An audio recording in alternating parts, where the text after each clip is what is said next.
मंगलौर विधानसभा के उपचुनाव को लेकर सभी पार्टियां प्रचार प्रसार में लगी। पूर्व मुख्यमंत्री हरीश रावत ने घर घर जाकर लोगों से कांग्रेस प्रत्याशी काजी निजामुद्दीन के पक्ष में मांगे वोट।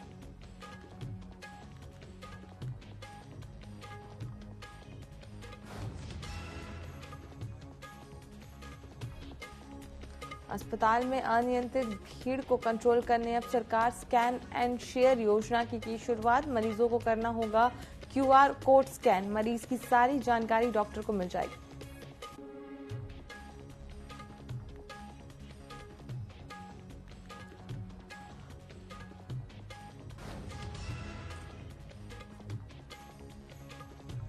जोशीमठ को लेकर एक बार फिर राष्ट्रीय दल आमने सामने। पुनर्वास पर कांग्रेस के सवाल। बीजेपी ने कहा अब सब कुछ सामान्य भूत धसाव वाली जगह का ट्रीटमेंट करा दिया गया।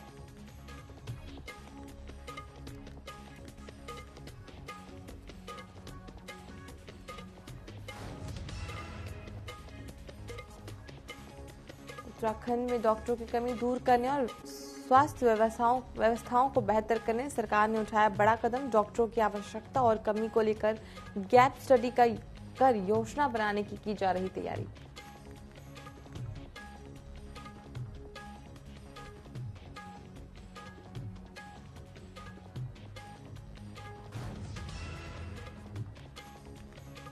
मिलन बस्तियों में बुलडोजर की कार्यवाही पर मंत्री की सफाई। मंत्री जोशी ने कहा प्रदेश सरकार मार्च 2016 से पहले की मलिन बस्तियों को रेगुलाइज करने का कर रही काम।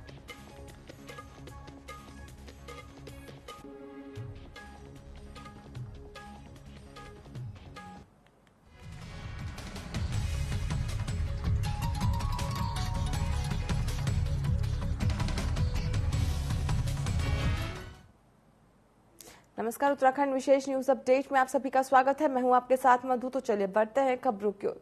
अस्पताल में हो रही अनियंत्रित भीड़ को कंट्रोल करने के लिए उत्तराखंड सरकार अब स्कैन एंड शेयर योजना शुरू करने जा रही है, जिसके तहत मरीज को एक क्यूआर कोड स्कैन करना होगा और उससे मरीज की सारी जानकारी डॉक्टर को मिल जाएगी।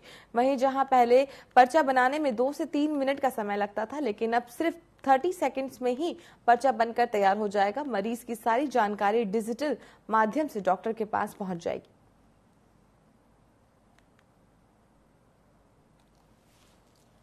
देखिए, भीड़ तो अस्पतालों में रहेगी, अल्टीमेटली मरीज को अस्पताल में ही दिखाना है, लेकिन हाँ, लाइनें लगानी पड़े तो इसको लेकर डिजिटलाइजेशन हर जगह बढ़ता जा रहा है। हमने पहले बैंकिंग सेक्टर में देखा, अब अस्पताल सेक्टर में भी। तो ऐसे में हमारा स्कैन एंड शेयर नाम की एक योजना शुरू हुई है। तो आप लोग के माध्यम से सभी पब्लिक से अपील है कि वो अपनी एक आभा आईडी बना ले, और वो जब भी हमारे अस्पताल या किसी और अस्पताल जाएंगे तो वहाँ अस्पताल का एक स्पेसिफिक स्कैनर है, जिसमें उस आभा आईडी के जरिए वो अगर उसे स्कैन करेंगे तो उनकी सारी इन्फॉर्मेशन हमारे अस्पताल को मिल जाएगी। और जो लाइन में जो एक डाटा हमें एक इन्फॉर्मेशन फीड करने में समय लगता है 2 से 3 मिनट का, वो घटकर 30 सेकंड रह जाएगा। और मरीज दूसरा, हमने पेमेंट मोड भी सभी डिजिटलाइज कर दिए हैं, तो स्कैन के थ्रू पेमेंट भी कर सकता है। तो जो लाइनों में जहां 2 से 3 मिनट या 4 मिनट तक कई बार लग जाते हैं मरीज को, वो 30 से 40 सेकंड में उसका पर्चा मरीज के हाथ में होगा। उत्तराखंड में मानसून सीजन के दौरान तमाम जगहों पर भूस्खलन और बाढ़ जैसी स्थितियों से निपटने के लिए प्रशासन स्तर पर तैयारी की जा रही है। वहीं जोशीमठ में पूर्व में भूत धसाव की घटना के बाद विपक्ष सरकार से लगातार सवाल कर रहा है। सरकार बार बार दावा कर रही है कि सब कुछ अब सामान्य हो गया है। भूत धसाव वाली जगह का पूरी तरह से ट्रीटमेंट किया जा चुका है। आई थी तब भी हमारी प्रदेश सरकार ने पूरी तरह से भरसक प्रयत्न किया था कि किसी प्रकार से जान माल की हानि वहां पर नहीं हुई। तो ये दिखाता है और दर्शाता है कि हम लोग अपनी जनता के प्रति कितनी हमारी भारतीय जनता पार्टी सजग रहती है। और केंद्र सरकार का भी उस समय भरपूर सहयोग जोशीमठ को मिला था। और अभी भी मानसून सत्र शुरू होते समय ही हमारे यशस्वी मुख्यमंत्री श्री पुष्कर सिंह धामी जी ने अधिकारियों को सख्त निर्देश दे दिए गए हैं कि किसी भी प्रकार से जनता को किसी चीज का सामना, परेशानी का सामना न करना पड़े। देखिए, जोशीमठ में जो है दरारें आए हुए 2 साल का समय हो गया है, लेकिन अभी तक जोशीमठ का पुनर्वास नहीं हुआ है। वहाँ पीड़ितों को जो है मुआवजा नहीं मिला है। लगातार जो है जोशीमठ की जनता आंदोलन कर रही है, सरकार के सामने अपनी बात कर रही है, लेकिन सरकार ने दावे तो बड़े बड़े किए पुनर्वास के और मुआवजे के, लेकिन वो धरातल पर नहीं उतरे। और अब मानसून सीजन जो है फिर से जो है आने वाला है। जोशीमठ की जनता जो है डर के माहौल में जो है रह रही है कि मानसून में उनका क्या होगा। सुल्तानगंज के मगरसाट गांव में आकाशीय बिजली गिरने से खेत में धान रुपाई कर रहे युवक की मौत हो गई। वहीं घटना की सूचना पर पहुंची पुलिस ने शव को कब्जे में लेकर पोस्टमार्टम के लिए भेजा है।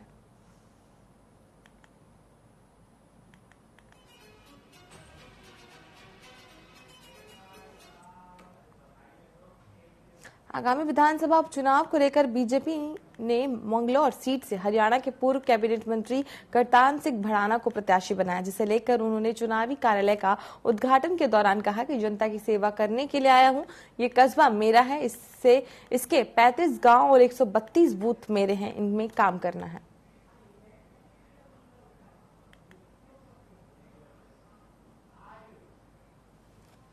जब अरे मैं कह रहा हूं कि जब वो होगा तब उन्हें पता लग जाएगा।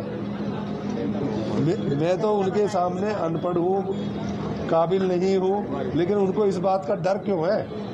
एमएलए की फुल फॉर्म में हमें सेवा करनी है, हम सेवाकार हैं, हम उनके नौकर बन के आते हैं, ना कि एमएलए बन के। देहरादून में इन दिनों मार्च 2016 के बाद मलिन बस्तियों में किए गए अतिक्रमण को ध्वस्त करने की कार्यवाही लगातार जारी है। अतिक्रमण और उसके बाद कार्यवाही को लेकर कैबिनेट मंत्री गणेश जोशी ने सफाई दी। उन्होंने कहा कि जिन लोगों ने मलिन बस्तियों में अतिक्रमण कर उनको बसाने का काम किया, उन पर भी कार्रवाई होनी चाहिए। वहीं उन्होंने आगे कहा कि पहले से मलिन बस्तियों में बसे लोगों को सरकार की ओर से सभी सुविधाएं मुहैया कराने का उन्होंने काम किया है, लेकिन किसी को भी अतिक्रमण कर बस्तियों में बसने का काम नहीं किया।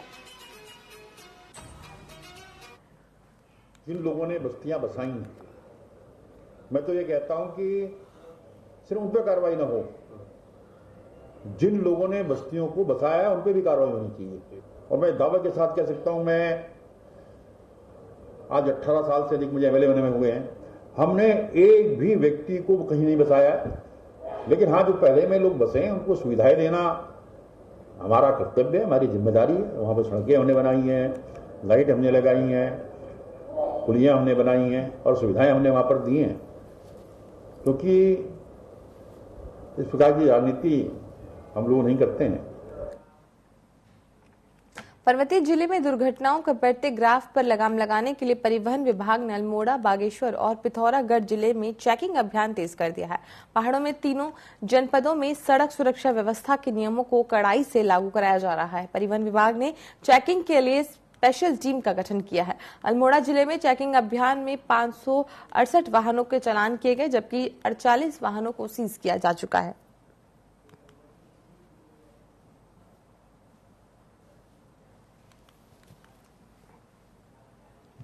अल्मोड़ा संभाग के अंतर्गत हमारे 3 जनपद हैं, अल्मोड़ा, बागेश्वर, पिथौरागढ़, और 4 ऑफिस हैं हमारे, अल्मोड़ा, रानीखेत, बागेश्वर और पिथौरागढ़। इन 4 ऑफिसों में जो है 1,26,700 के करीब गाड़ियां पंजीकृत है। और इस समय जो है टूरिस्ट सीजन चल रहा है, काफी लोग आ रहे हैं बाहर से, और अनधिकृत संचालन को रोकने के लिए और दुर्घटना की संभावनाओं को न्यून करने के उद्देश्य से हमने चेकिंग अभियान चलाया हुआ है। सभी जनपदों में चेकिंग अभियान चला हुआ है। अल्मोड़ा में ही, अल्मोड़ा संभाग के अंतर्गत ही, इस जिले में ही, इस ऑफिस के अंतर्गत अब तक जो है 564 वाहनों के चालान किए गए हैं अभी जून तक। अभी महंगाई की बढ़ती मार से आम आदमी परेशान दिख रहे हैं। सब्जियों की बढ़ती कीमतें आम आदमी को रुला रही हैं। सब्जियों के दाम लगातार आसमान छू रहे हैं। आलू 10-15 दिन पहले 20 से 25 रुपए किलो था, वो अब 40 रुपए किलो बाजार में बिक रहा है। 15 दिन पहले तक 10 रुपए किलो बिकने वाली लौकी की कीमत अब 40 रुपए हो गई है। इसी तरह प्याज के दामों में भी लोगों के आंसू निकाल रहे हैं। यही स्थिति टमाटर, करेला, भिंडी, खीरा, हरी मिर्ची जैसे सभी सब्जियों की है, जिनकी कीमत में 1.5 गुना से ज्यादा उछाल है। वहीं महंगाई के कारण आम आदमी परेशान दिखाई दे रहा है।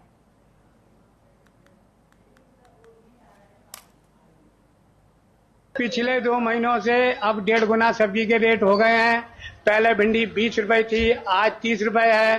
पहले शिमला 20 रुपए पाव थी, आज 30 रुपए है। पहले आलू 20 रुपए किलो बिकता था, अब 35-40 रुपए किलो है। हो चुके, दुगने हो चुके। 30 रुपए था प्याज, आज 40 रुपए किलो है। 50 रुपए की हर अलग अलग है और महंगाई बढ़ी रही है, कम नहीं हो रही। कम होने के बजाय सरकार जब बनी है तो कम होनी चाहिए, अब और बढ़ रही है। सब महंगाई बढ़ रही है, पालक पे, गोभी पे, भिंडी पे, हर चीज पे बढ़ लिया है। अंतर है, आप देखो ना, जो 10 रुपए की लौकी मिलती थी आज 30, 40, 50 रुपए की एक किलो लौकी पड़ रही है। आलू जो 20 रुपया किलो पड़ता था 40-50 रुपया किलो है। देहरादून में वन विकास निगम मुख्यालय में आउटसोर्स और अपनल कर्मचारियों का धरना 13वें दिन भी जारी है। इस दौरान उन्होंने जल्द ही वेतन जारी करने और सेवा विस्तार के आदेश की मांग की है। वन विकास निगम कर्मचारी संगठन की पदाधिकारी नेहा ढिडियाल ने बताया कि पिछले 13 दिन से वो 805 कर्मचारियों धरने पर बैठे हैं, लेकिन अब तक कोई सुनवाई नहीं होने से कर्मचारियों में नाराजगी है। उन्होंने उत्तराखंड शासन से कर्मचारियों की लंबित मांगों को पूरा करने की मांग की है।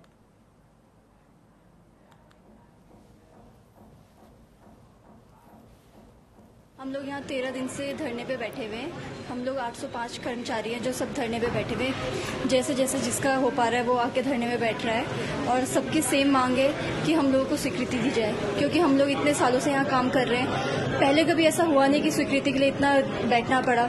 अप्रैल मार्च में खत्म होती थी, अप्रैल में स्वीकृति आ जाती थी। पहली बार ऐसा हुआ है कि ये लोग स्वीकृति देने से मना कर रहे हैं। आज तक MD स्तर से हो जाती थी स्वीकृति का, वो पहली बार बोल रहे हैं कि शासन से आएगी स्वीकृति, जो इतने सालों से कभी शासन से आई नहीं। तो इस बार ऐसा क्यों हो रहा है कि शासन से आ रही है? सब लोग की अपनी अपनी प्रॉब्लम है। नैनीताल में DNULM योजना के तहत पहल प्रशिक्षण सप्ताह का आयोजन किया गया, जिसमें मुख्य प्रशिक्षक ऋतिका भट्ट ने महिलाओं को कपड़े से एप्रन बनाने का प्रशिक्षण दिया। वहीं इस प्रशिक्षण में महिलाओं को किसी भी वित्तीय सहायता की मदद प्रदान की जाएगी ताकि वो स्वरोजगार प्राप्त कर सके। वहीं उन्होंने कहा कि प्रशिक्षण का मुख्य उद्देश्य स्वयं सहायता समूह को स्वरोजगार के लिए प्रेरित करना है।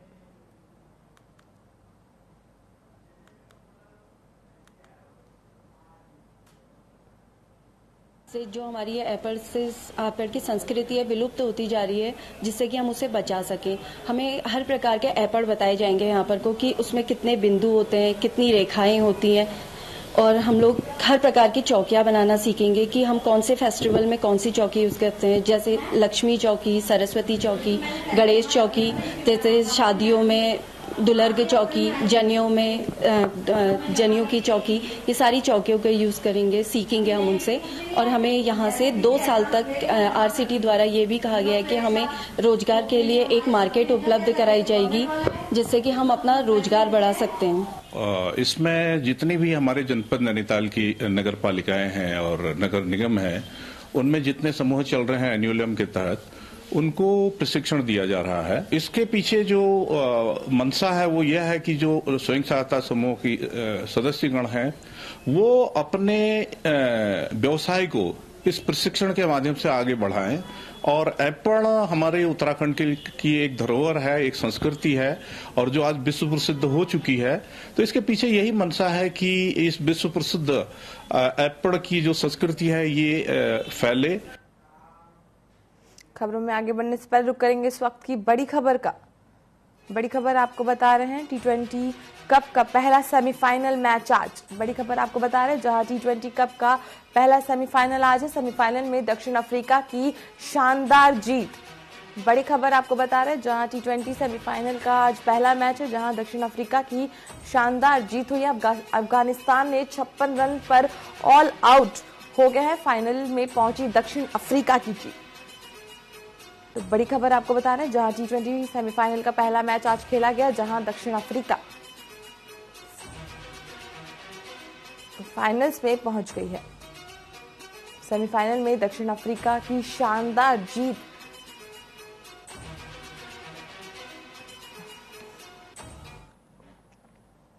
चलिए अब बढ़ते हैं खबरों की ओर।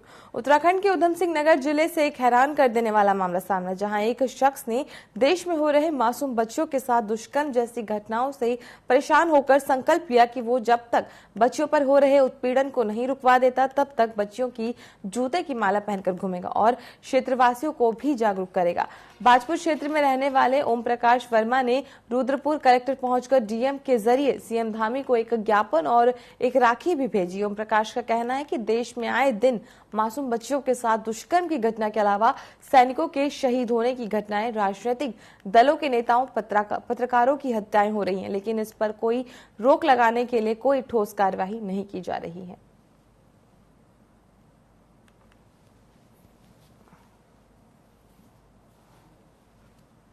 और मैं आज रुद्रपुर डीएम ऑफिस आया हूँ। डीएम महोदय द्वारा जो है माननीय मुख्यमंत्री जी को ज्ञापन दिया हूँ और उनको एक राखी भेजा हूँ। और हमारी जो है संस्था कर्मयोग एवं सहयोग साधना समिति और उसकी एक मैगजीन है अश्वमेध यज्ञ वैचारिक आत्मंथन क्रांति, वो पत्रिका भी दिया हूँ। और हमने दावा किया है कि हमारे देश में जो 2 साल 3 साल की बेटियां मारी जा रही हैं रेप करके, बलात्कार करके, और हमारे देश में सैनिक शहीद हो रहे हैं, आतंकवाद नक्सलवाद में कितने लोग मारे जा रहे हैं, और वैसे भी समाज में कितने मर्डर होते हैं, एलानिया कत्ल हो रही हैं। मतलब आप देखो तो कोर्ट कचहरी में भी मर्डर हो जा रहे हैं लोगों के। नैनीताल से अवैध अतिक्रमण हटाने पहुंचे नगर निगम अमले के साथ अभद्रता का मामला सामने है, जिसे लेकर पालिका के कार्यवाहक अध्यक्ष एनके गोस्वामी का कहना है कि फड़ व्यवसायियों ने पालिका कर्मचारियों से अभद्रता की है, जिसके खिलाफ कठोर कार्यवाही की जाए, साथ ही लाइसेंस को निरस्त किया जाए। वहीं उन्होंने न्यायालय से आदेशों की सख्ती से पालन करने की बात कही।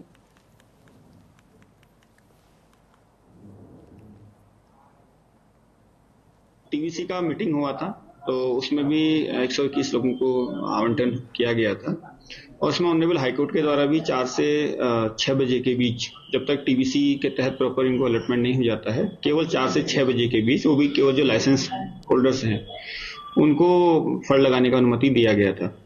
उसके अतिरिक्त यदि कोई भी व्यक्ति वहां पर फड़ लगाता हुआ पाया जाएगा तो जिला प्रशासन, नगर पालिका प्रशासन और पुलिस प्रशासन अपनी इस ड्राइव को कंटिन्यू ऐसी जारी रखेंगे और उनके अगेंस्ट हम कड़ी से कड़ी कार्रवाई करेंगे।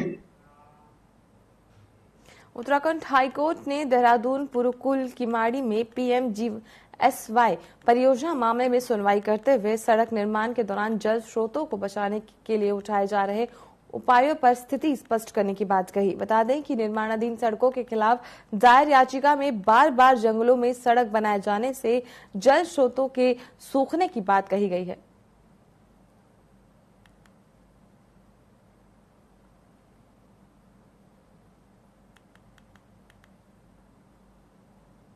पुरुकुल और किमाड़ी जो 2 ऐसे क्षेत्र हैं देहरादून घाटी में जिनके बीच पहले से ही एक एग्जिस्टिंग रोड थी, लेकिन PMGSY के माध्यम से एक और रोड का गठन और जो है संचालन किया जा रहा है, जो 2 ऐसे एरियाज को कनेक्ट कर रही है जो पहले से ही कनेक्टेड थे।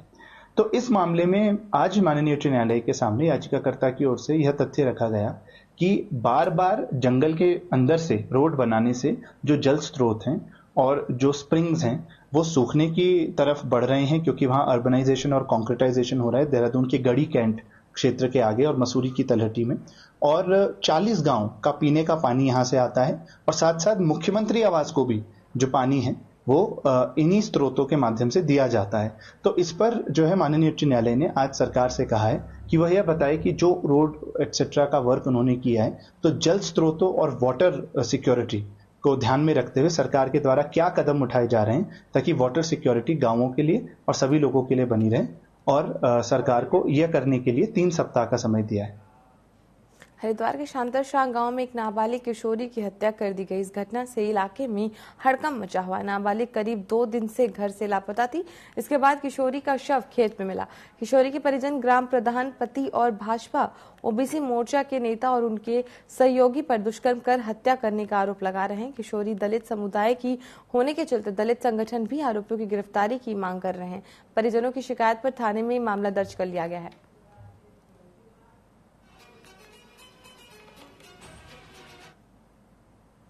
का हुआ था, मैं तेरे से शादी करूँगा। उस लड़की को नहीं मारी, उसे फांसी होनी चाहिए।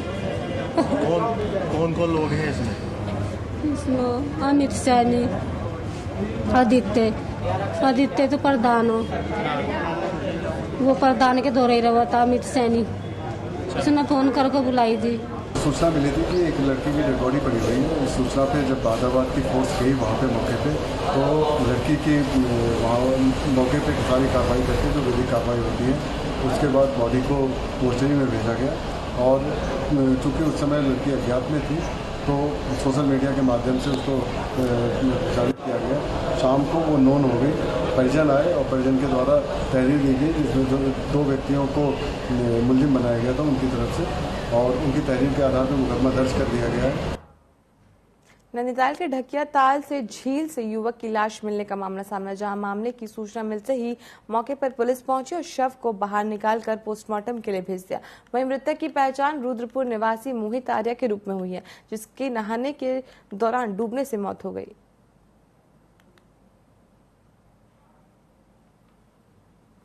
आपदा कंट्रोल रूम नैनीताल से एसडीआरएफ टीम को सूचना दी गई कि जोलीकोट नलेना नदी के पास 5 बच्चे घूमने आए थे, उसमें से एक बच्चा मिसिंग है। इस सूचना पर एसडीआरएफ टीम मुझ एडिशनल एसआई लाल सिंह बिष्ट के हमरा में तत्काल घटनास्थल को रवाना हुई। घटनास्थल नैलेना पहुंचकर एसडीआरएफ टीम द्वारा त्वरित रेस्क्यू कार्य प्रारंभ किया, जिसमें एसडीआरएफ के 2 जवानों द्वारा पानी में उतरकर शव को बाहर निकाला और उसे मुख्य मार्ग सड़क तक पहुंचाकर जिला पुलिस के सुपुर्द किया। और उनके साथियों द्वारा बताया गया कि हम 5 लोग रुद्रपुर से घूमने आए थे और इस दौरान नहाने के दौरान हमारा साथी डूब गया, जिसका नाम मोहित आर्या सन ऑफ पूरन सिंह आर्या, भूत बंगला रुद्रपुर बताया गया। नरेंद्रनगर और आसपास के इलाकों में मौसम की पहली बार घंटों तक हुई झमाझम बारिश से मौसम खुशनुमा हो गया। जाहिर सी बात है कि भीषण गर्मी से जहां पानी के स्रोत बहुत पतले पड़ गए थे, लोग बूंद बूंद पानी के लिए तरस रहे थे।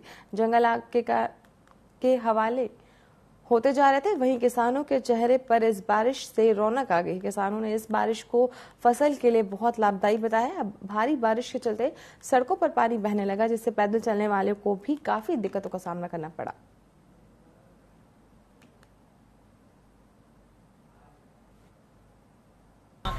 स्रोत हैं, पानी के स्रोत हैं, जो लोग आसपास के लोग हैं जहाँ पानी नहीं हो पा रहा था लोगों के लिए, और जो जैसा कि यहाँ इतनी गर्मी हो गई थी, 40 से 42 डिग्री सेल्सियस हो गई थी, और उसे बहुत ही राहत मिली है ये गर्मी से।